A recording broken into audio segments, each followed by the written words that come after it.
ये जो तस्वीरें आप मेरे पीछे देख रहे हैं, ये तस्वीरें उस ब्लास्ट के बाद की है जो कल शाम देश की राजधानी दिल्ली के अंदर 6:52 के ऊपर होता है। आप सोचिए, ब्लास्ट इतना ज्यादा खतरनाक था कि इसकी आवाज तकरीबन 1 किलोमीटर दूर तक सुनाई दी है और इंसान के शरीर के चिथड़े, जिन लोगों की मृत्यु हुई है, वो 200 मीटर दूर तक गिरे। आप सोच सकते हैं कितनी ज्यादा इंटेंसिटी इस ब्लास्ट की रही होगी। दिल्ली के लाल किले से तकरीबन 150 मीटर दूरी हादसा होता है और दिल्ली के लाल किले के मेट्रो स्टेशन गेट नंबर 1 के पास से हादसा होता है। 6:52 पे बहुत भीड़ भाड़ वाला इलाका ही है। एक I-20 कार सिग्नल से थोड़ा पहले रुकती है और उसके पीछे की सीट पे ब्लास्ट हो जाता है। उस कार में 3 लोग बैठे हुए थे। इन चीजों के बारे में आगे हम बात करेंगे। और एक बात मैं आप सबसे कहना चाहूंगा कि देखिए, अभी जिस तरह का माहौल इस हादसे के बाद है, आप अफवाहों के ऊपर ध्यान मत दीजिएगा। ये समझना पड़ेगा, देश के एक जिम्मेदार नागरिक बनिए। जब तक आधिकारिक तौर पर कोई बयान नहीं आ जाता है, जो चीजें सरकार आपको बता रही, केवल उस पर आप भरोसा कीजिएगा। इस बात को अपने जहन, अपने दिमाग के अंदर रखिएगा, बिकॉज देश को बचाना, देश में अफवाह ना फैलाना, यह हम नागरिकों की ही जिम्मेदारी है।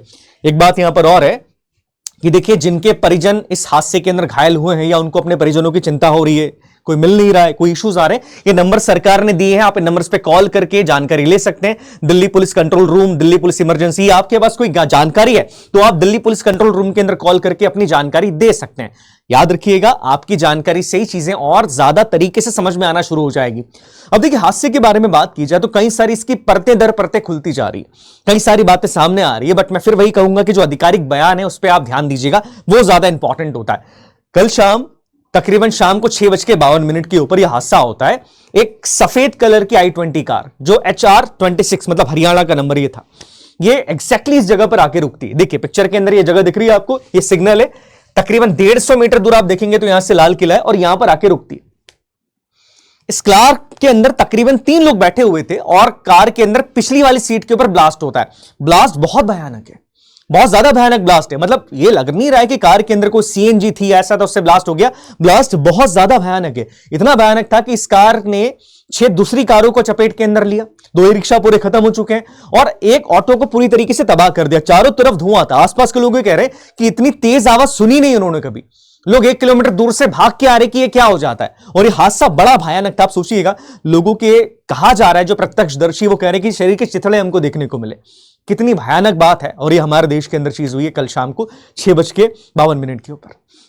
अब सवाल, अभी तक जो जानकारी आ रही है इससे कई चीजें समझ में आ रही कि ब्लास्ट क्या हुआ है, कैसे हुआ है, कार के अंदर क्या चीजें मिली है और कहीं इसका कनेक्शन फरीदाबाद से तो नहीं। फरीदाबाद के अंदर जो तकरीबन 3000 kg एक्सप्लोजिव बरामद हुआ, क्या उसका कनेक्शन यहां से है? देखिए, कई सारी चीजें पता लगी। पर सबसे पहले बात करें इस कार के बारे में, बिकॉज कार यही थी, इसकी जानकारी दे दी गई। I-20 कार थी। गृह मंत्री जी ने इस बारे में बात करी है कि I-20 कार थी। अब ये कार जो है, इसका कनेक्शन बहुत लंबा है। कार 2014 के अंदर परचेस की गई। आप देखिए, ऑनर्स के बारे में बात करूं इस कार के, तो ये सफेद कलर की कार है, HR नंबर की कार है और 2014 के अंदर इसके पहले ऑनर का नाम था सलमान। इसने कार खरीदी। उसके बाद एक कार कई लोगों को बेची गई। सलमान ने देवेंद्र को सोल्व करी है, देवेंद्र ने सोनू को सोल्व करी, सोनू ने तारिक को सोल्व करी और तारिक ने इस कार का यूज किया है। अब तारिक के बाद एक कार किसके पास थी उसका नाम भी मैं आपको बताऊंगा, पर तारिक पुलवामा का रहने वाला है। पुलवामा से इसके सीधे कनेक्शन देखने को मिल रहे हैं। और सबसे बड़ी बात है कि कोई जेन्युइन ट्रांसफर यहां पर नहीं हुआ लीगल तरीके से। कार बेची जा रही, बट कोई नंबर, कहते हैं ना कि आप डॉक्यूमेंट ट्रांसफर सही तरीके से नहीं कर रहे हैं, तो जेन्युइन ट्रांसफर यहां पर नहीं हो रहा है और यहां पर कार को लगातार बेचा जा रहा है। यूजुअली जो होता है, अगर इस तरह की गतिविधियों के अंदर ये चीजें देखेंगे आप, तो कार को लगातार ऑनर्स को ट्रांसफर किया जाता है। ये चीज यहां पर हो रही है। अब इस कार के बारे में कहा जा रहा है कि कार पार्किंग में तकरीबन 3.5 घंटे रही। उसके बाद ये कार निकलती है 6:52 के आसपास। सिग्नल से पहले जब चीजें कार धीमी होती है, उसी टाइम पर ये ब्लास्ट हो जाता है और ब्लास्ट बहुत भयानक था। इसके बारे में ऑलरेडी मैं आपको बता चुका हूं। अब देखिए, कुछ चीजें सामने यहां पर आई है अभी तक कि इस कार के अंदर बैठा हुआ जो व्यक्ति है उसका नाम सामने आ चुका है। इस कार के अंदर बैठा हुआ जो व्यक्ति है उसका वीडियो भी सामने है, आपने चैनल्स के ऊपर देखा होगा। इसका नाम है उमर मोहम्मद और ये डॉक्टर है, डॉक्टर उमर मोहम्मद। और ये सस्पेक्ट बताया जा रहा है कि I-20 कार यही चला रहा था। देखिए, एक्जैक्टली हम नहीं कह सकते कि इन्हीं की साजिश थी, क्या सारी चीजें थी, वो आपको धीरे धीरे पता चलती जाएगी। बट जिस सस्पेक्ट का नाम सामने यहां पर आ रहा है उसका नाम है डॉक्टर उमर मोहम्मद। और कार के अंदर कितना एक्सप्लोजिव था, क्या सारी चीजें थी, और कार तकरीबन 3 घंटे पार्किंग में रही है, तो पार्किंग में क्या कर रही थी और नजरों के अंदर क्यों नहीं आई? तो बहुत सारे सवाल अभी भी हैं। मैं वही कहूंगा कि अफवाहों के ऊपर बहुत ध्यान मत दीजिएगा। जो जानकारी सामने आ रही है, अभी उन जानकारियों के बारे में हम बात कर रहे हैं।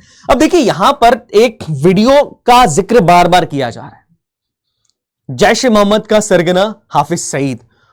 हाफिज सईद के हवाले से उसके कमांडर का वीडियो बार बार सामने आ रहा है, जिसके अंदर वो बोल रहा है कि हम भारत पे अटैक करने वाले, हाफिज सईद ने प्लानिंग कर ली है, प्लानिंग सारी चीजें हो रही है और ये अटैक बांग्लादेश के सहारे होने वाला है, मतलब बांग्लादेश से कोई ये अटैक भारत के अंदर करने वाला है। और ये वीडियो पाकिस्तान के अंदर बहुत सर्कुलेट हो रहा है, बहुत ज्यादा सर्कुलेट हो रहा है, कुछ ही दिनों पहले की बात है। तो देखो, हादसे को लेकर जो चीजें हो रही है, अभी आतंकवादी हमला है नहीं है, फिदाइन हमला है नहीं है, इसके बारे में एक्जैक्टली मैं अभी आपको कुछ नहीं बोलूंगा।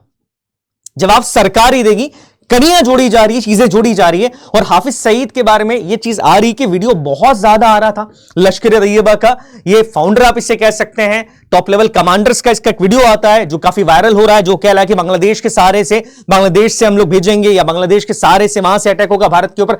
कई सारी जानकारी होती है और ये अटैक होता है भारत के ऊपर। इससे पहले हमने देखा था, सेम चीज यहां पर हमने देखी है कि अभी फरीदाबाद में एक कश्मीरी डॉक्टर, उसके पास से तकरीबन आप देखेंगे 3000 किलो एक्सप्लोजिव बरामद होता है और 8 लोगों को अरेस्ट किया जाता है वहां पर। उसमें कई सारे डॉक्टर्स भी हैं, डॉक्टर्स हैं, सोचिए कितनी बड़ी बात है। और इसलिए इसे व्हाइट कॉलर टेरर मॉड्यूल कहा जा रहा है। व्हाइट कॉलर का मतलब क्या होता है कि ऐसे लोगों को इन्वॉल्व करना जो इस तरह के प्रोफेशन के अंदर है, जिन पर शक नहीं किया जा सकता। अब एक डॉक्टर है, आप डॉक्टर पे कैसे शक करेंगे? अब आप देखिए, यहां पर जिस व्यक्ति को सस्पेक्ट किया जा रहा है कि ये कार चला रहा था, वीडियो भी सामने आ चुका है, इसका नाम भी डॉक्टर उमर मोहम्मद, ये भी डॉक्टर ही है। तो क्या चीजें चल रही है, रेडिकलाइजेशन किस लेवल का चल रहा है, क्या चीजें हो रही है, इसकी जानकारी धीरे धीरे एजेंसीज आपको देगी। देखिए, एनआईए इन्वॉल्व हो चुकी है, नेशनल इन्वेस्टिगेशन एजेंसी, जो प्राइमरी देश की इन्वेस्टिगेशन एजेंसी है, टेरर आउटफिट्स को इन्वॉल्व करने या देखने के लिए कि कौन सा आउटफिट इन्वॉल्व है, टेररिस्ट गतिविधियों को खत्म करने के लिए, उनकी जानकारी देने के लिए इस एजेंसी को बनाया गया था, वो इन्वॉल्व हो चुकी है। आईबी भी ऑब्वियसली यहां पर आ चुका है, दिल्ली पुलिस भी यहां पर है और भारत का जो फॉरेंसिक डिपार्टमेंट है वो भी इसके ऊपर काम कर रहा है कि जो ट्रेसेस मिले कार के अंदर। देखिए, क्या होता है कि किसी भी कार में जब ब्लास्ट होता है तो ब्लास्ट के बाद उस कार के जब चिथड़े उड़ते हैं तो कार के साथ जो एक्सप्लोजिव है वो चिपका हुआ मिल जाता है, थोड़ा बहुत मिल जाता है यहां पर। तो यहां पर ये जानकारी थोड़ी बहुत मिल रही है कि ये जो एक्सप्लोजिव बरामद हुआ था फरीदाबाद से, वहां पर बहुत बड़ी अमाउंट के अंदर हमको अमोनियम नाइट्रेट और पोटेशियम नाइट्रेट देखने को मिला था, जो एक्सप्लोजिव के अंदर यूज किया जाता है, याद रखिएगा। तो क्या कार के अंदर भी ये था? इसी की जानकारी जुटाने के अंदर लगे हैं। मैं एक्जैक्टली नहीं बोलूंगा अभी कि मिल गया है नहीं मिला है, बिकॉज अफवाहों के ऊपर मत जाइएगा, इसकी जानकारी भी सरकार जुटा रही है। पर लगातार सरकार कड़ियां जोड़ती जा रही है, बिकॉज हाफिज सईद का नाम भी यहां पर आ रहा है। ये जो हम कह सकते हैं कि जो फरीदाबाद के अंदर इतना बड़ा हमको एक मॉड्यूल मिला कि इस तरीके से आतंकवादी हमला करने की कोशिश की जा रही थी, और ये सारे लोग भी लश्कर तैयबा से ही जुड़े, तो कहीं ना कहीं एलएनटी का नाम जरूर आ रहा है कि लश्कर तैयबा शायद इसके अंदर इन्वॉल्व है। सरकार इसकी जानकारी ले रही है, चीजें धीरे से पता लगती जा रही है, सरकार इसकी जानकारी देती जा रही है।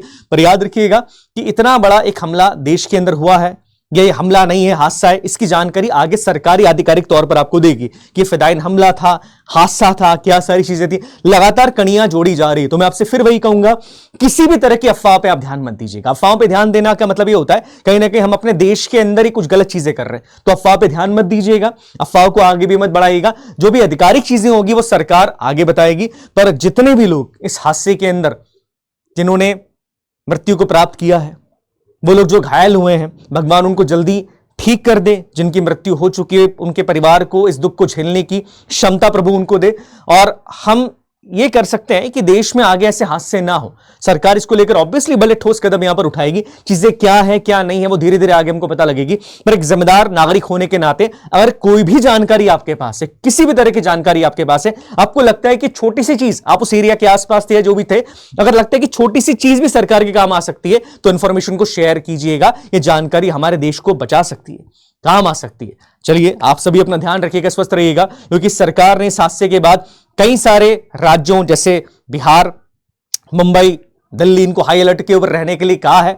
तो आप भी ध्यान रखिएगा, अपने आप का ध्यान रखिए, सुरक्षित रहिएगा, और कोई भी गतिविधि अगर ऐसी होती है तो सरकार को इसकी जानकारी जरूर दीजिए। जय हिंद।